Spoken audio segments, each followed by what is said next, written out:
Première ressource en eau pas potable, l'eau de pluie, récupérée sur un pan de la toiture de la grange, la gouttière, et descente dans une cuve 520 litres, récupération d'eau, un tuyau tout simple qui alimente ensuite le système de goutte à goutte dans la serre.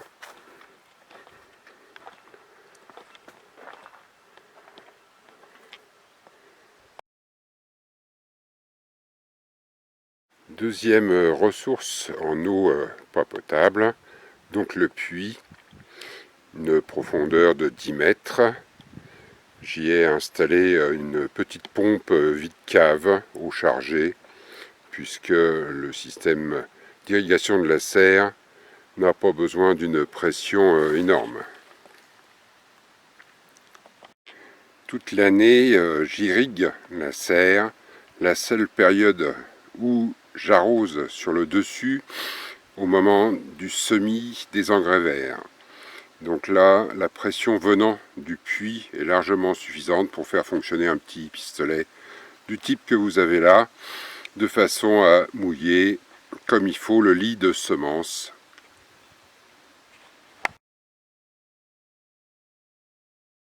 Troisième ressource en eau pas potable, une source qui a été captée, qui servait autrefois pour remplir l'abreuvoir qui est là pour le bétail et qui maintenant sert à remplir une citerne enterrée. Tout ça a été fait par la commune. On va aller voir la citerne enterrée. Nous sommes maintenant au-dessus de la citerne enterrée. Je ne connais pas sa capacité, mais je suppose que ça doit être assez phénoménal.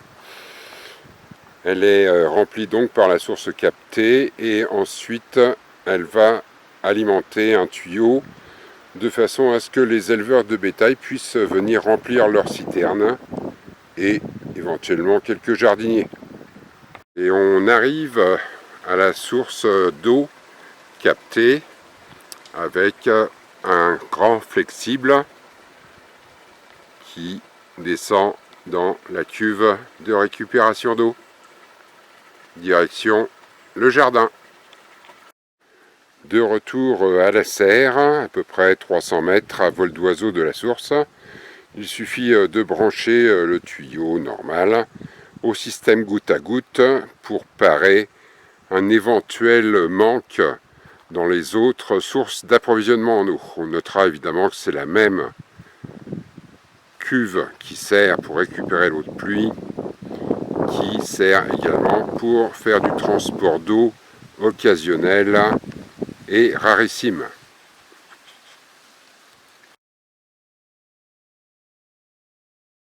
Nous sommes maintenant à l'intérieur de la serre, sur une petite parcelle où il subsiste encore et où j'ai récolté des pommes de terre.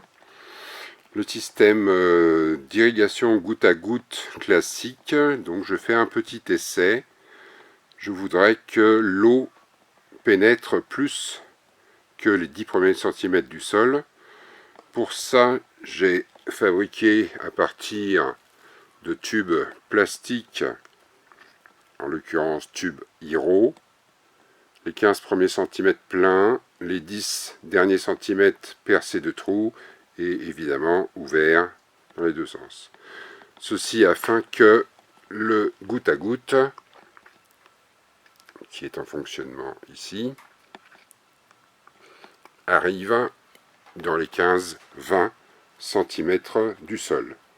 C'est un essai, j'en reparlerai si il y a un intérêt à faire ça.